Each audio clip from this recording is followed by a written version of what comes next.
verlo en cualquier otro tipo de consulta, que se divide en dos grandes grupos, tanto el que tiene los síntomas esofágicos y los extraesofágicos, que es un problema de salud pública y que en México tenemos una prevalencia mucho más elevada que el resto del mundo y sobre todo que el resto de Latinoamérica, y que hay varios factores predisponentes importantes, sobre todo con nosotros mucho la herencia y el sobrepeso, igual que el tabaquismo y el consumo de alcohol.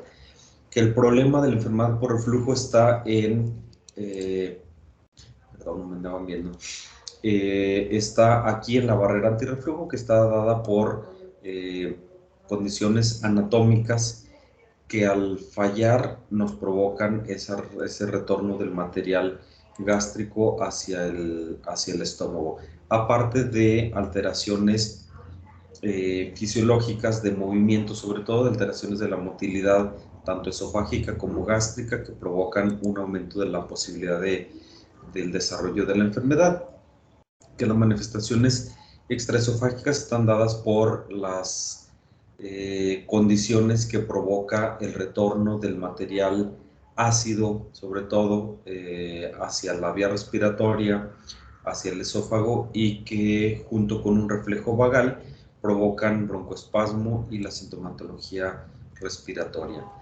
Que la enfermedad con síntomas esofágicos puede ser dividida también a su vez en la enfermedad no erosiva y en la enfermedad erosiva, y que la erosiva luego nos lleva hacia la metaplasia intestinal, el esófago de Barrett, y el final de la enfermedad, que es el adenocarcinoma del tercio inferior del esófago, condicionado por esta misma situación.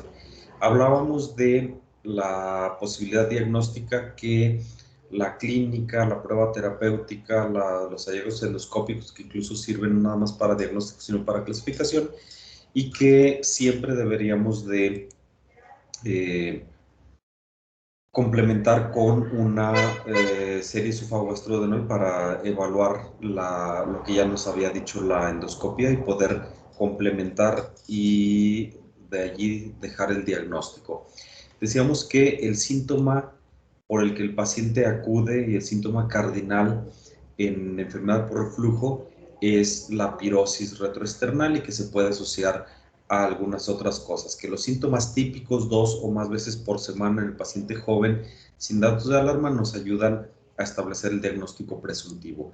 Luego lo complementamos con la prueba terapéutica, que es positiva cuando tenemos disminución de al menos el 50% de los síntomas al utilizar dosis doble de inhibidor de la bomba de protones por lo menos 2 semanas.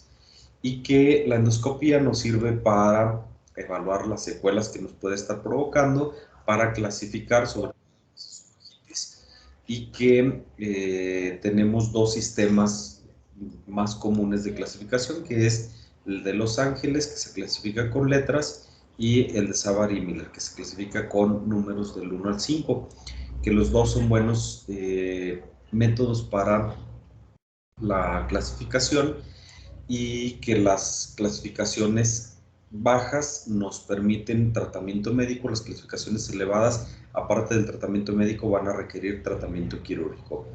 Decíamos que el esofagograma nos ayuda a evaluar también la función del esófago, nos permite identificar si hay hernia yatal y de qué tamaño está la hernia, nos permite evaluar el vaciamiento gástrico, y entonces también con eso podemos complementar diagnóstico y la recomendación terapéutica a nuestros pacientes. Que la pHimetría decíamos que es el estándar de oro, pero que no lo vamos a hacer en todos los pacientes, pero que lo importante es evaluar la cantidad de tiempo que está el esófago en contacto con el ácido aquí en la barrera de los 4, y que tenemos algunas otras opciones, tanto la pHimetría clásica como el sistema Bravo, para poder diagnosticar. Teníamos que la manometría también es uno de los estudios que se hacen en fisiología esofágica, pero que no la vamos a hacer en los pacientes con enfermedad por reflujo así de rutina, sino en los pacientes que necesitamos descartar alguna otra patología como causante de los síntomas, sobre todo de la pirosis. Que el tratamiento, tanto médico como quirúrgico, persigue 3 objetivos, que es eliminar los síntomas, revertir las complicaciones asociadas y prevenir la recurrencia de los síntomas o las complicaciones que puede llevar la enfermedad por reflujo. Que el objetivo debe ser individualizado dependiendo de la evolución de nuestro paciente, la severidad de los síntomas, la edad, las condiciones clínicas, los medicamentos que toma, etcétera, y que con eso podemos nosotros comenzar a tratar a nuestro paciente. Que el tratamiento no farmacológico con las medidas generales nos ayuda a mejorar las condiciones generales de nuestro paciente, pero que no nos van a revertir ni nos van a curar las lesiones que tiene el paciente en la mucosa. Sin embargo, uniéndolos con el tratamiento médico bien llevado, nos permite la mejoría sobre todo de las condiciones clínicas de nuestro paciente. Hablábamos de la etapa 1 del tratamiento, que son los antiácidos y los alginatos. Dijimos que no son la mejor opción para el tratamiento de nuestro paciente con enfermedad por reflujo. No contribuyen a la cicatrización de las erosiones de la mucosa, igual que lo que sucede con las medidas generales, y que de hecho no se recomiendan en el tratamiento del paciente con enfermedad por reflujo porque limitan la actividad de los inhibidores de bomba de proteínas al interferir en su mecanismo de acción o en su mecanismo de activación. La etapa 2 del tratamiento son los antagonistas H2. Los anti-H2, el prototipo era ranitidina, pero afortunadamente salió del mercado. Digo afortunadamente porque tenía muchos efectos secundarios y algunas cosas que no nos convenían tanto con ranitidinas, y al ser de un costo muy económico, la gente la utilizaba muchísimo y eso era contraproducente porque se tardaban los pacientes a llegar al tratamiento con IVPs y perdían tiempo y dejaban mucho más tiempo la posibilidad de complicaciones como estenosis esofágicas y el esófago de Barrett. Los anti-H2, el que nos queda ahorita en el mercado en México es el Durater, que es la famotidina, que hace una inhibición del receptor H2 de la histamina en la célula parietal, reduciendo la secreción de ácido estimulada por histamina y gastrina. Inhibe la secreción nocturna de ácido. Este es un punto a favor muy importante de Durater, de famotidina.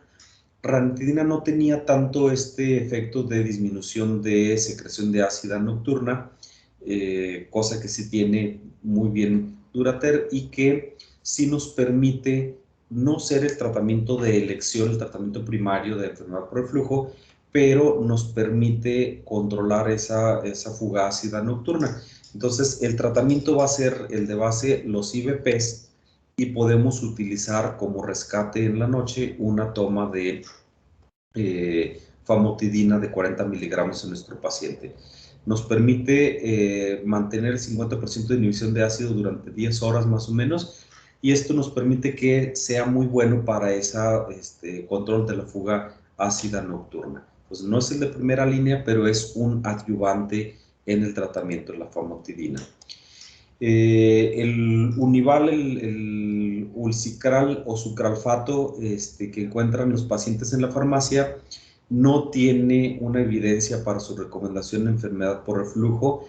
Se utiliza en algunas otras patologías como medicamento de primera elección y sobre todo por el mecanismo de acción que tiene, pero en enfermedad por reflujo no nos va a ayudar. Entonces, no se recomienda. Y además tiene esa otra situación de que si utilizamos sucralfato junto con los IVPs, inhibe la actividad del IVP. Entonces no nos conviene utilizar sucralfato. Los procinéticos que están en la etapa 2 del tratamiento tampoco deben ser el primer medicamento que se utiliza. La lógica nos diría que si lo que tenemos es una alteración de potencia y de motilidad en el esfínter esofágico inferior, pues que los procinéticos tal vez nos servirían bien en este tipo de tratamiento, pero tienen sus indicaciones los procinéticos de primera elección, sobre todo por los efectos secundarios que pueden tener algunos de ellos, metoclopramida, por ejemplo, el síndrome extrapiramidal, la galactorrea que puede provocarle a los pacientes, la sensación de ansiedad que le provoca. Entonces, es poco seguro y no es el mejor, no tiene muy buena actividad sobre el esfínter esofágico inferior. Si necesitamos el efecto de un procinético, podremos utilizar los que tienen mejor actividad sobre el esfínter esofágico inferior, son la levosulpirida, el Dislep, el Dossier, que es mosaprida, y la itoprida. Sobre todo levosulpirida e itoprida tienen la ventaja de que son mucho más seguros, y la levosulpirida, por ejemplo, como es un anti-D2, tiene la gran ventaja de que permite la recirculación de serotonina, y entonces permite que el paciente, aparte de tener el efecto procinético, tenga un efecto de sentirse tranquilito, controlado, se le quita el estrés, le ayuda a mejorar. En algunos pacientes muy sensibles provoca somnolencia, pero con dosis bajas nos puede ayudar y tiene buen perfil de seguridad. Entonces no son el tratamiento único, si los conjuntamos con el IVP tiene mucho mejor efectividad, y están indicados cuando tenemos el paciente con síntomas de alteraciones de motilidad esofágica y de alteraciones del vaciamiento gástrico. El paciente con dispepsia, el paciente que en la serie esofágico-gastrodenal vemos que tiene alteración de la motilidad esofágica, ahí vamos a tener mejor efectividad de los procinéticos. Y los medicamentos de primera elección, lo que sí debemos utilizar para controlar la enfermedad por reflujo, son los inhibidores de bomba de protones. Se dice que cualquiera de ellos, sin embargo, la recomendación es que omeprazol no lo utilicemos, tiene un tiempo de vida media corto, el inicio de la acción es un buen tiempo después, y tiene varios efectos secundarios que tampoco nos convienen demasiado en el paciente con enfermedad por reflujo. Entonces necesitaremos dosis más elevadas, más efectos secundarios, y algunos de nuestros pacientes que tienen enfermedad por reflujo más algunas otras patologías concomitantes, sobre todo los que llevan tratamientos crónicos para hipertensión, para diabetes mellitus, el paciente que lleva tratamiento de anticoagulantes, sobre todo con clopidogrel, el omeprazol no se recomienda en conjunción con ese tipo de medicamentos.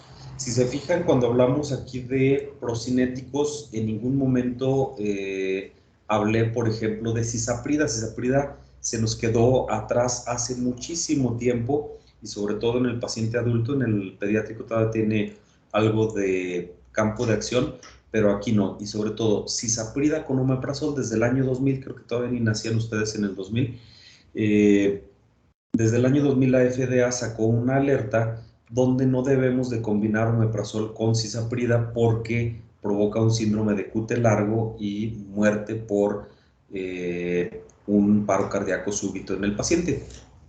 Entonces, no se recomienda, aunque sea lo único que van a tener ustedes en el centro de salud, no den esa combinación.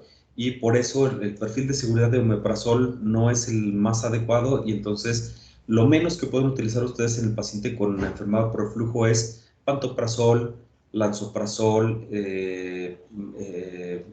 esomeprazol, dexlansoprazol o ilaprazol. Cualquiera de ellos sí nos ayuda a disminuir la secreción ácida. Algunos de ellos, por ejemplo, esomeprazol, ilaprazol y dexlansoprazol.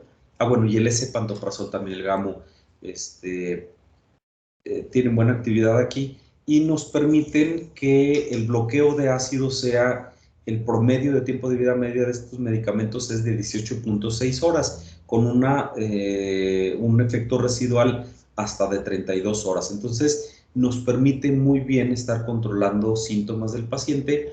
Los IVP son los únicos medicamentos que llevan el pH por arriba de los 4 en el esófago, entonces sí permite que cicatricen las lesiones de la mucosa, sí permite el control de los síntomas en el paciente que tiene la enfermedad por reflujo, y sí previene la recurrencia y sí logra controlar de manera adecuada las molestias en el paciente y no permite la evolución de la enfermedad.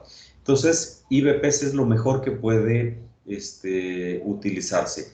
Se deben utilizar al menos entre 8 y 12 semanas a dosis altas para permitir esa cicatrización de las lesiones de la mucosa, para mejorar las condiciones del paciente y luego ya podemos desescalar.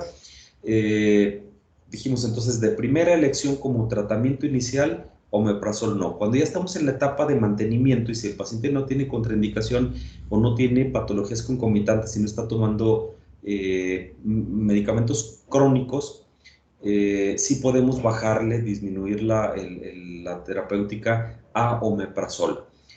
Cuando se tienen estos efectos secundarios, sí, los efectos secundarios de omeprazol o las patologías concomitantes, no nos conviene. Ahí lo menos que podemos utilizar es pantoprazol. Pantoprazol es de 40 miligramos o incluso podemos bajarle a la dosis de 20 si es que el paciente tiene buena respuesta al tratamiento. ¿De acuerdo? Pero la dosis alta y el grandotote, el Nexium, el Norutec, el Gamo, el Dexivant, los podemos utilizar, que son los nombres comerciales de estos medicamentos, los debemos utilizar por lo menos entre 8 y 12 semanas y luego ya desescalamos, ¿de acuerdo? El problema con los inhibidores de bomba de protones, sobre todo con omeprazol, decíamos, una es que el uso crónico en pacientes mayores de 65 años es un factor de riesgo para infección por Clostridium difficile. Todos los IVPs tienen este problema porque al bloquear ácido en el estómago nosotros estamos quitando una barrera natural que está ahí al inicio de la vía digestiva que nos ayuda a modular calidad y cantidad de bacterias que pueden llegar al resto del tubo digestivo. Clostridium difficile se ha convertido en un dolor de cabeza nuevamente. Antes de la contingencia del COVID ya teníamos un problema, ya había alertas por un aumento en los casos de colitis pseudomembranosa desencadenada por el Clostridium difficile. Se manifiesta con diarrea, con moco, sangre en los pacientes hospitalizados, sobre todo en los pacientes que han estado tratados con antibióticos de amplios espectros, pero se ha visto que también al disminuir la capacidad de protección que tiene la capa mucosa productora de ácido del estómago, pues nos hace que el paciente tenga más predisposición a esto y a otras infecciones enterales como Salmonellas, Campylobacter, y entonces, pues es una de las situaciones complejas del uso de los inhibidores de bomba de protones.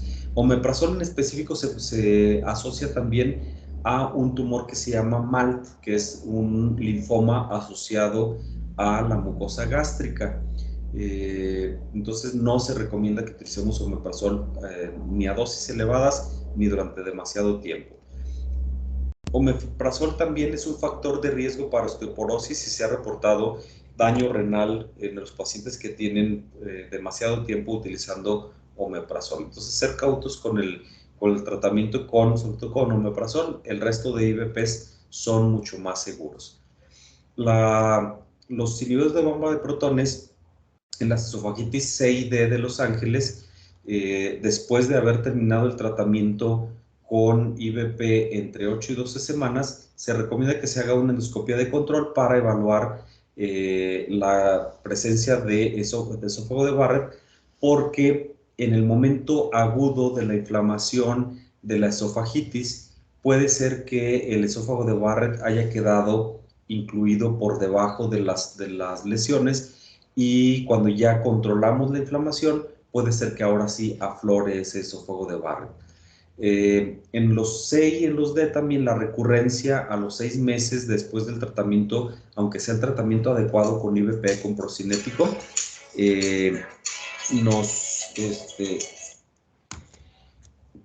tenemos la posibilidad de recurrencia cercana al 100%. Entonces, aquí es cuando tenemos que poner bien en contexto a nuestro paciente, de decirle que los medicamentos nos van a ayudar, pero que ya dijimos, esofagitis C y D de Los Ángeles son indicación de una cirugía. Entonces, le damos el tratamiento médico, mejoramos condiciones y luego llevamos al paciente a la etapa 4 del tratamiento, que es la cirugía antirreflujo. De esto nada más vamos a comentar así muy rápidamente en una sola diapositiva para que se pongan listos y estudien y logren llegar a séptimo semestre, donde vamos a platicar con esos niños grandes en séptimo. Ahí sí ya vamos a platicar específicamente del tratamiento quirúrgico de la enfermedad por reflujo. El estándar de oro para la cirugía antirreflujo, más bien, es la funduplicatura de Nissen, que es una funduplicatura de 360 grados y que tiene resultados tan buenos como es el paciente libre de síntomas y de esofagitis al menos 10 años después de haber realizado la cirugía, y deja de tomar medicamentos, disminuye la necesidad de cambio en el estilo de vida de nuestro paciente. Entonces, es una opción terapéutica buena, pero tiene sus indicaciones precisas, específicas también. No todos los pacientes los vamos a operar de cirugía antirreflujo. Hay algunos que requieren únicamente el tratamiento médico. ¿Alguna pregunta hasta aquí, hasta el tratamiento? Yo, doctor. Sí, doctora. Ayer mencionaba que había un tratamiento no quirúrgico para lo de la hernia de hiato, pero ya no le pregunté, no sé cuál era. Para la hernia tal, para cerrar la hernia no hay otra cosa más que lo quirúrgico. Pero qué bueno que me recuerda, porque en esta presentación todavía no lo pongo. Aquí, junto con los IVPs y también con los procinéticos, podemos utilizar una biobarrera que hace aquí en el esofagito, aquí hace una barrera en el esófago que protege y que permite mejorar la cicatrización de la mucosa. Y aquí en el estómago sí hace, así como en el comercial de Melox que ven ustedes, que se forma aquí una barrerita completa, bueno, y también en uno de sal de uvas creo que pone ahí que hay una barrera así que evita el paso del contenido hacia arriba. Esa biobarrera se llama ESOX, ESOXX, ESOX1, ESOX-ONE. El ESOX es esa biobarrera y se toma un sobrecito después de cada alimento y una antes de dormir, y nos ayuda a disminuir los síntomas, ayuda a cicatrizar las lesiones de la mucosa, y como coadyuvante también nos sirve muy bien. A lo mejor era que me refería a ese, doctora, qué bueno que me lo recordó. Pero si hay hernia tal, creo que hablamos de hernia tal. Si hay hernia tal, puede haber dos cosas, porque también luego les llega el paciente a ustedes con la endoscopia y les dice, oye, me hicieron esta endoscopia en los exámenes médicos normales que me hacen cada año en el trabajo. Dice que tengo una hernia yatal, el año pasado medía 3 centímetros, ahorita mide 4 centímetros. Y me dijeron que a lo mejor me tengo que operar. ¿Es cierto o no? La pregunta importante ahí para el paciente es, ¿tiene síntomas? Si tiene síntomas y ya le dimos la prueba terapéutica, complementamos con serosófago gastrodenal, tal vez sí requiera un procedimiento quirúrgico, tal vez, aunque tenga la hernia, si tiene síntomas, puede requerir tratamiento médico y se acabó. Depende también de la clasificación de esofagitis que pueda tener, pero hay pacientes que no tienen esofagitis, que no tienen ningún solo síntoma, que tienen hernias hiatales grandes, no les hacemos absolutamente nada, ni de tratamientos médicos ni de tratamientos quirúrgicos. Hay pacientes que tienen enfermedad por reflujo muy importante, enfermedad erosiva, esofagitis C, D o esófago de Barrett, y ellos sí van a requerir un tratamiento quirúrgico antirreflujo, aunque no tengan nada de hernia yatal, ¿de acuerdo? Entonces también hernia yatal no siempre es igual a tratamiento quirúrgico, ¿de acuerdo? ¿Sí quedó respondido, doctora? ¿Sí me di a explicar? Sí, muchas gracias, doctor. Perfecto. No, al contrario. ¿Alguien más? ¿Alguna otra pregunta? Sí, doctor. En el caso del tratamiento por inhibidores de la bomba de protones, o sea, entiendo Le oímos que... nada más como un zumbido, Joaquín, perdóname. ya está mejor. Ahora sí. Creo que mejor. Bueno, entiendo que con los inhibidores de la bomba de protones, pues lo que va a haber va a ser una disminución del ácido gástrico que se va a producir, y por esto ayuda a la pirosis. Pero en cuanto Por ejemplo, los pacientes que cursan con regurgitación ahora sí que por el esfínter esofágico inferior, este, estos fármacos también tienen como quien dice, algún uso sobre la regurgitación o simplemente seguirán con la regurgitación, nada más que no sería ácida. No sé si me expliqué bien. Perfecto. Excelente comentario, excelente pregunta. Tú vas para cirujano que vuelas, ¿verdad? Fíjate que esa es una de las cosas donde los quirúrgicos les decimos a los clínicos que por más IVPs que esté tomando el paciente, ese que tiene regurgitación, ese que tiene la alteración del tono del esfínter, por más IVPs que le des, la regurgitación no la vas a quitar. Es esa indicación de que utilicemos la terapia combinada de IVP más un procinético y el cambio de estilo de vida del paciente. Pero ese paciente que tiene esa regurgitación, el reflujo completo, rumiación incluso, que regresa el alimento, lo mastica otra vez y lo vuelve a pasar, es un paciente que va a requerir finalmente un tratamiento quirúrgico porque al suspender el IVP va a volver a producir ácido, va a volver a tener la quemadura seca y no logramos pues los tres objetivos del tratamiento. ¿Sale? Entonces, excelente tu comentario, muy lógico en cuanto a eso. Entonces, sí, efectivamente, IVPs sí nos van a quitar la producción de ácido, pero no nos van a provocar ninguna modificación en cuanto a motilidad esofágica así muy específica. Ahí tenemos que utilizar procinéticos. Es cierto que el paciente que lleva un buen bloqueo de ácido con el IVP, antes cuando estaba quemado el tercio inferior del esófago por la producción de ácido que estaba yéndose hacia arriba, la misma quemadura provocaba edema, alteración de la motilidad y que mejora en cierto grado, pero no se va a quitar por completo, ¿de acuerdo? Perfecto, entonces, ¿alguien más, algún otro comentario? Y sobre todo así de chido.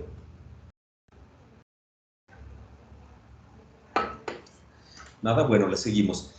Enfermedad por reflujo refractario, porque se oye bien bonito que decimos que entre 8 y 12 semanas de tratamiento, ya dijimos cuáles IVPs funcionan súper bien y que si lo combinamos con procinéticos va a funcionar mejor y que si lo de Lesox-1 se le quita por completo los síntomas, pero hay pacientes que tienen enfermedad por reflujo refractaria, es decir, no responden al tratamiento.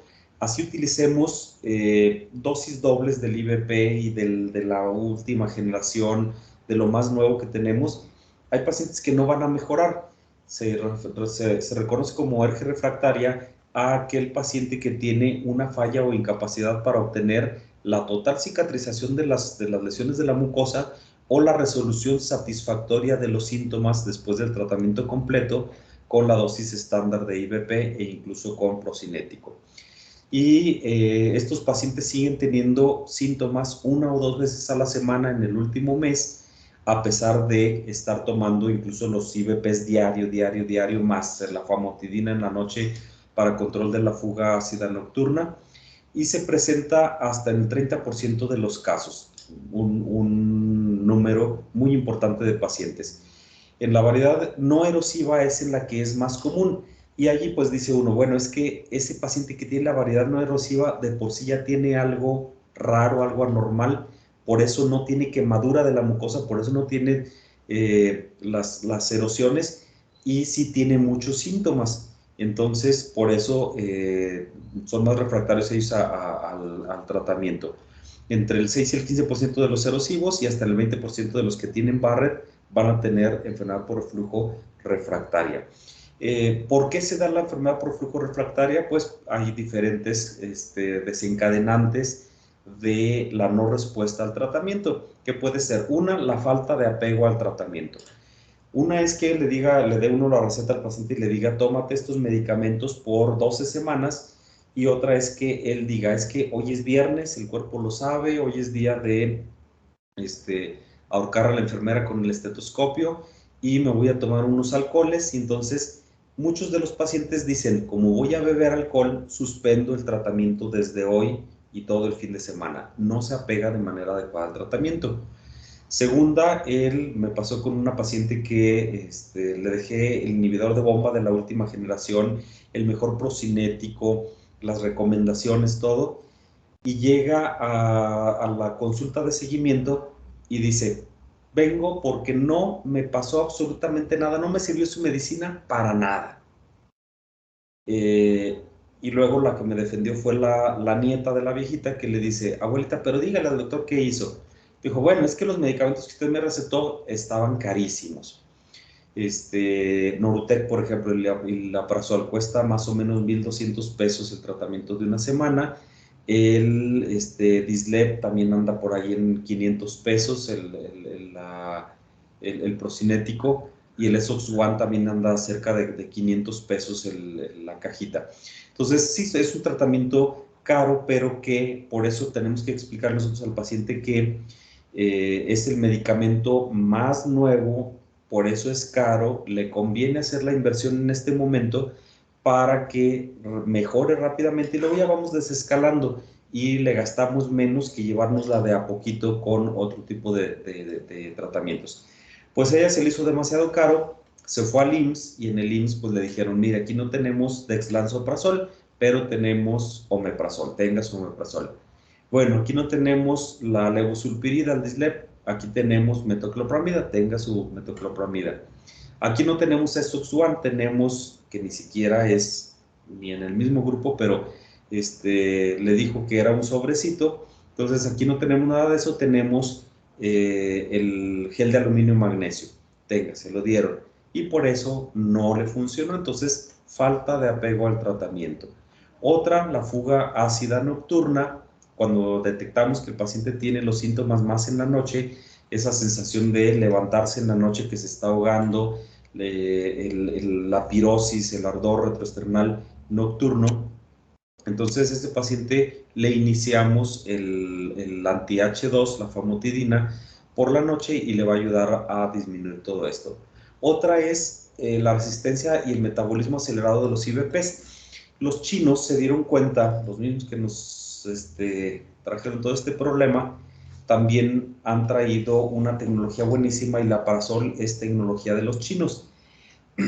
Ellos comenzaron a ver en las pruebas, en los reportes pues, de las pruebas de los estudios en fase 3 de los inhibidores de bomba de protones, sobre todo los que se hacían en Latinoamérica, que se utiliza mucho Latinoamérica para todo eso, vieron que muchos de los pacientes tenían, sobre todo en enfermedad por flujo, esa parte de ser refractarios o que iniciaban con el tratamiento, mejoraban, luego tenían nuevos síntomas, tenían que aumentar la dosis del IBP y entonces comenzaron a buscar qué es lo que sucede, por qué los latinoamericanos, sobre todo los mexicanos, tienen que estar utilizando dosis más elevadas. Entonces tomaron biopsias, hicieron estudios de genética y vieron que nosotros tenemos una predisposición a ese metabolismo acelerado de los IBPs. Y la Prazol tiene esa ventaja que se brinca un poquito eso y al ser de nueva generación es mucho más seguro, tarda más en degradarse, no cae tanto en esta resistencia y metabolismo acelerado. Pero por eso es que algunos de nuestros pacientes, sobre todo los que consumen omeprazoles y pantoprazoles, muy rápidamente se sienten mal después de haber tomado el inhibidor de bomba de protones. Otra es que tengamos reflujo duodenogástrico. Estamos acostumbrados a que más del 90% de los pacientes con enfermedad por reflujo sea por ácido y por eso en la definición anterior era el retorno de ácido o del contenido gástrico hacia el esófago que provocaba erosiones y el impacto en la calidad de vida. Luego se vio que también el retorno de alcalinos desde el duodeno hacia el estómago nos va a provocar gastritis alcalina, pero cuando tenemos la incompetencia cardiohiatal también nos provoca el reflujo hacia el esófago y entonces tenemos una esofagitis, pero por alcalinos. Entonces, para eso nos sirve la endoscopía, la serie esofagogastrodenal, y sería en el refractario una de las indicaciones también de hacer pHimetría y en ellos encontraríamos que el esófago no está en contacto con un pH abajo de 4, al revés, está con un pH elevado por el efecto del alcalino, y le quema y nos provoca eso, y ahí tendríamos que cambiar de forma de pensar y de tratamiento. Tendríamos que utilizar quelantes de sales biliares, procinéticos que tengan buena actividad en vaciamiento gástrico y sobre todo aquí en el píloro, que nos permitan mejorar esta condición. Y algunos de los pacientes incluso terminan en cirugía antirreflujo más una derivación gastro-yeyuno. Los pacientes que tienen vaciamiento gástrico retardado también son los que tienen refractariedad al tratamiento. En ellos los procinéticos nos dan buen resultado. La infección por Helicobacter pylori y las pirosis funcionales, donde el problema ya no es que tengamos el contenido ácido en el esófago, sino que el paciente tiene pirosis funcional y entonces no tiene erosiones de la mucosa, no tiene alteraciones de la motilidad, no tiene disminución del tono del esfínter y se clasifica como una pirosis funcional. ¿Alguna pregunta hasta aquí? Para entrar ya a las manifestaciones extraesofágicas y a las complicaciones como es el esófago de Barrett. ¿Verdad? Bien, las manifestaciones extraesofágicas, dijimos, son manifestaciones que pueden ser respiratorias o manifestaciones en la cavidad oral. Se dan por la aspiración del material refluido hacia la vía respiratoria y por estimulación neural del vago, que provoca también muchas de las manifestaciones. Esas manifestaciones pueden ser desde dolor torácico de etiología no cardíaca, el paciente que llega a urgencias creyendo que se está infartando, con un dolor en el hemitórax del lado izquierdo, dificultad para respirar, pero que no tiene alteraciones en el electrocardiograma, no tiene elevación de las troponinas ni ninguna otra cosa, y ya al hacer el interrogatorio detallado, sabemos que el paciente lo que tiene es, como desencadenante de ese dolor torácico no cardíaco, el antecedente de haber comido alimentos ricos en grasa, en irritante, chocolate, menta, fresa o una comida copiosa. Podemos tener manifestaciones otorrinolaringológicas como disfonía, dolor faríngeo, otitis medias agudas,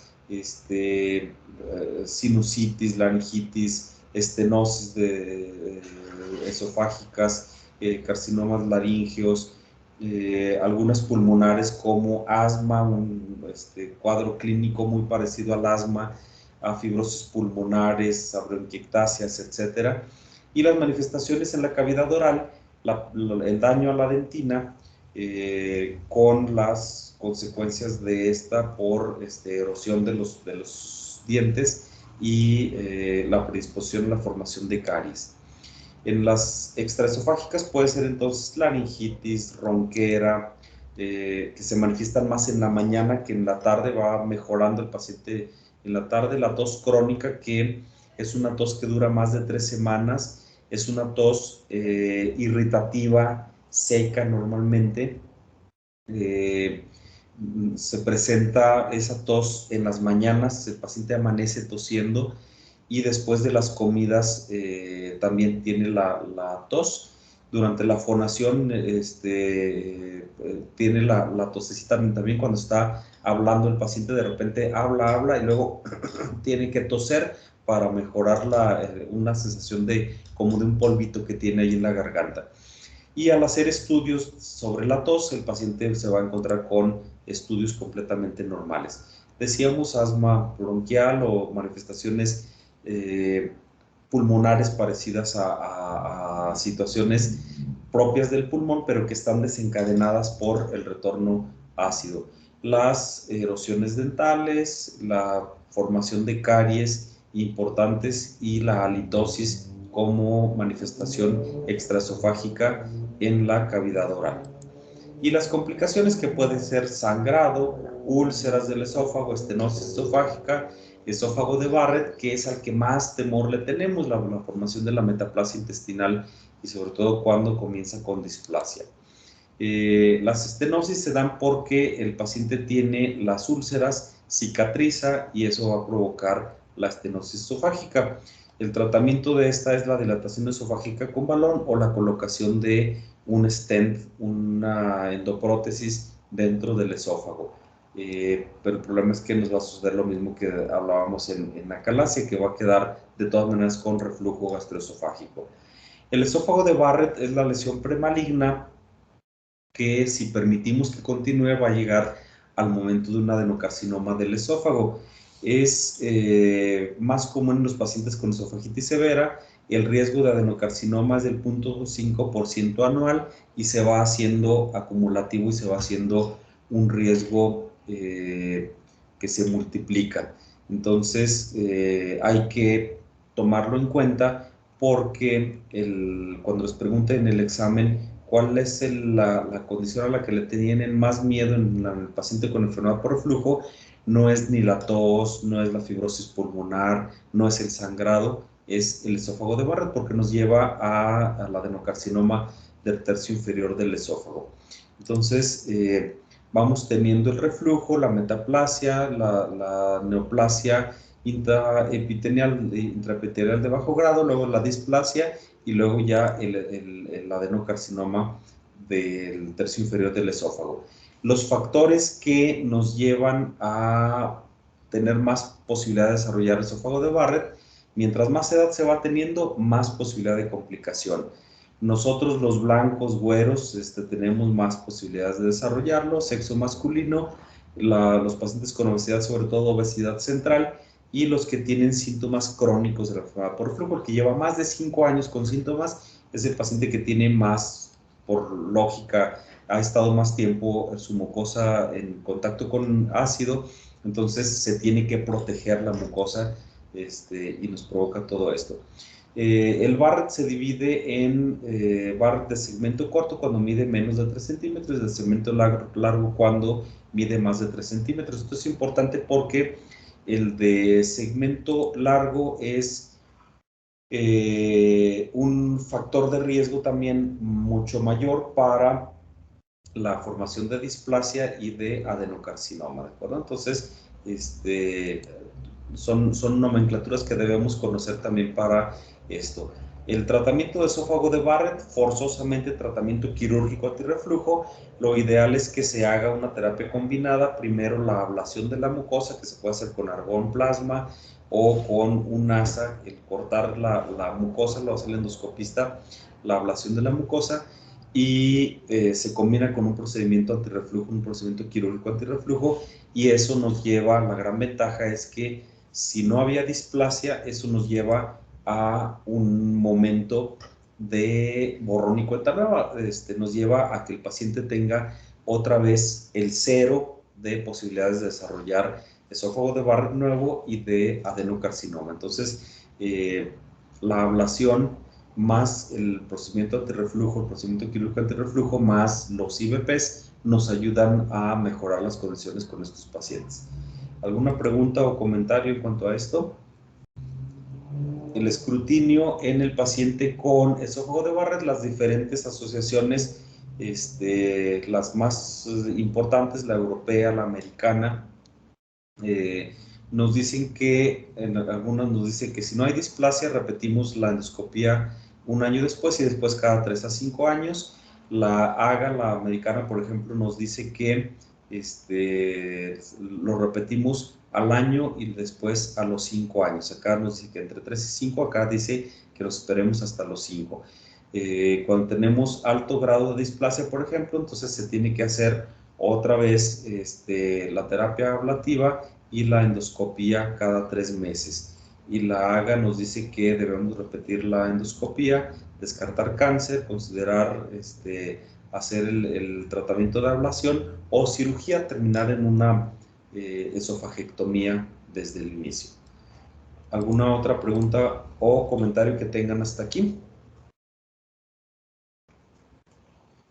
Bueno, entonces, sí, Paco. Es una pregunta así simple. En cuestión de la fundiplicatura, comentaba de que no me acuerdo muy bien del porcentaje de los pacientes, pero que a los 10 años podían recaer. En dado caso de esos pacientes, ¿cómo se les trataría ya después? Híjoles, esa es pregunta de séptimo, cuando seas niño grande. Se dice que el tiempo de vida media, pero qué bueno que lo tocamos aquí porque luego hay pacientes que vienen y les dicen, oye, me dijeron que me tengo que operar del reflujo, pero luego alguien me dijo que eso nomás dura 5 años.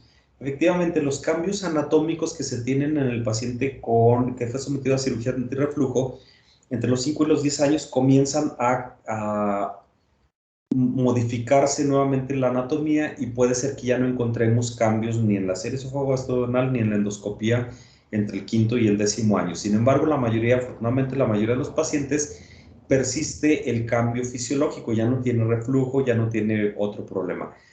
Los que después de los 5 a 10 años vuelven a tener síntomas de reflujo, lo ideal es comenzar otra vez desde cero.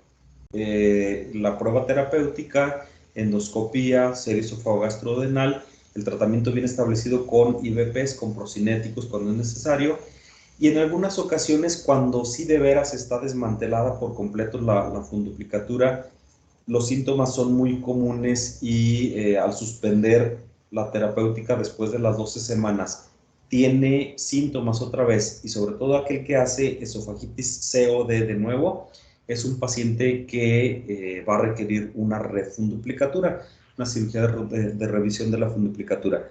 Pero también la mayoría, afortunadamente, de los pacientes, aunque regrese con síntomas, responden bien al tratamiento médico. Entonces sería otra vez este mismo protocolo que hemos hablado, el cambio del estilo de vida, los inhibidores de bomba de protones, la biobarrera y los procinéticos cuando son necesarios, y otra vez los estudios y volver a tener miedo a la presencia de esófago de Barrett. Es como si el paciente estuviera desde el cero.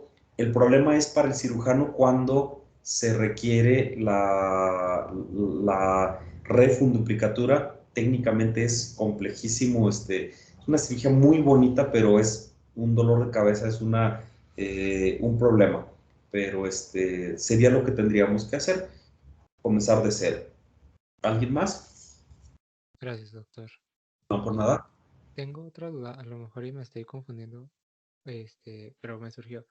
Ahorita, la fundiplicatura que se hace aquí para ERGE es similar a la que se realiza para las acalacias. Sí y no.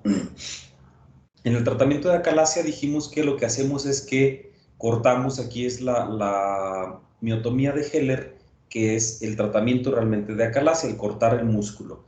Y luego, para evitar que el paciente tenga reflujo y que quede esto nada más abierto y que ahora el paciente tenga el reflujo del material gástrico hacia el esófago, se complementa con una funduplicatura.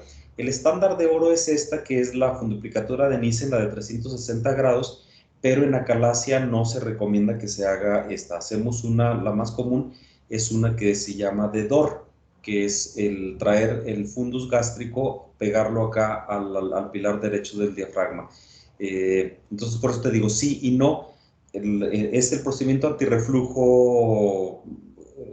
La literatura dice que cualquiera, y que la que uno haga con mayor frecuencia es la que va a funcionar muy bien como procedimiento antirreflujo en el paciente con acalasia. Sin embargo, ya sabemos que acalasia nos va a provocar megaesófagos, nos va a provocar, tenemos la alteración de motilidad, entonces no se recomienda hacer estas de 360 grados, pero es sí la misma funduplicatura, el mismo tratamiento antirreflujo. Gracias, doctor. Al contrario, ¿alguien más? Doctor, yo nada más tengo una duda aislada, bueno, con la hernia yatal. Ajá. En cuanto a la hernia yatal se realiza, bueno, más bien, en la cirugía que se realiza para el tratamiento de la hernia yatal, también tiene un tiempo de vida media, no sé. Sí, es que, ya ven, tienen puras preguntas de niños grandes, ya de séptimo. Una de los pasos de la cirugía antirreflujo es el cierre de los pilares del diafragma. Todas deben llevar cierre de los pilares del diafragma, liberación del esófago para que quede por lo menos 2 centímetros de esófago intraabdominal, y el procedimiento ya sea la funduplicatura anterior, posterior, completa o parcial. Y una de las situaciones que puede suceder allí es que o de las cosas que sucede cuando, como causa de la falla del procedimiento antirreflujo entre los 5 y los 10 años, es eso que sí, la fundiplicatura queda todavía bien, pero se abrieron los puntitos de la hernia hiatal, se vuelve a formar la hernia y, y es la causa de que vuelva el paciente a tener síntomas. Entonces, es una de las situaciones que sucede y es de lo que cuando tenemos que refunduplicar, hacemos lo mismo, tener que volver a cerrar la hernia, tener que volver a hacer el procedimiento antirreflujo y tener que volver a fijar al pilar derecho del diafragma. Ok, doctor, gracias. Por nada, al contrario. ¿Alguien más?